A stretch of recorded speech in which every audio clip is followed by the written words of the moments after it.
حقيقة غش العسل في مصر النهارده جايين نكسر كل توهات العسل في مصر.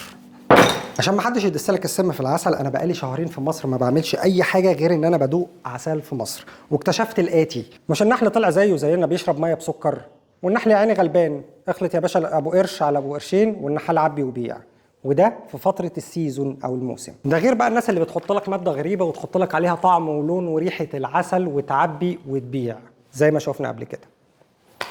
وناس تانية تخلط لك 80% عسل تجاري و20% عسل طبيعي، وتخلط كله على كله ويبيعه لك طبعا بالسعر الغالي، وعبي وبيع ومحدش عارف حاجة. وغش التجار ما بيخلص. أهم حاجة لازم تعرفها، ورابعا أنت السبب في كل المشاكل دي. طبعا هتجيلي وهتسألني هتقولي إزاي؟ أرد عليك وأقول لك بسبب حاجتين.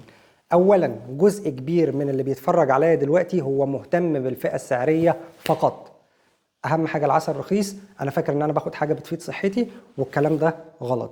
اوعى تدور على السعر قد ما تدور على المصدر اللي انت بتثق فيه. ثانيا بقى، مش زي ما الناس بتقول لك نسبه السكروز او تركيز السكر في العسل هو العامل المحدد والاساسي لدرجه جوده العسل. الكلام ده بلح. ليه؟ لانك عشان تثبت اذا كان العسل طبيعي ولا لا محتاج تعمل 16 تحليل. 16 تحليل يا مؤمن، ما بين تحاليل حسيه، فيزيائيه، كيميائيه، عشان تحكم بس على العسل اذا كان طبيعي ولا لا. يعني السكروز واحد من ضمن 16 تحليل.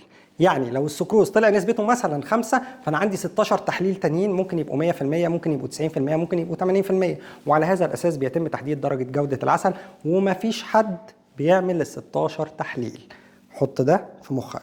واهم حاجه لازم تعرفها ان العسل بتاع العسل مش زي اي عسل. لو انت عندك اي تجارب جديده او اي استفسار سيبه حالا في الكومنت. يومك جميل، سلام. صحيح، تعالى اما اضحكك، نسيت اقول لك ان الصين بتنتج عسل سدر نسبه السكروز فيه 0%، يعني ما فيهوش سكروز، ما فيهوش سكر، ومع ذلك جاي من الصين. والعسل اللي بيتخلق معمليا برضه نسبه السكروز فيه 0%. بقول لك ايه، سلام سلام.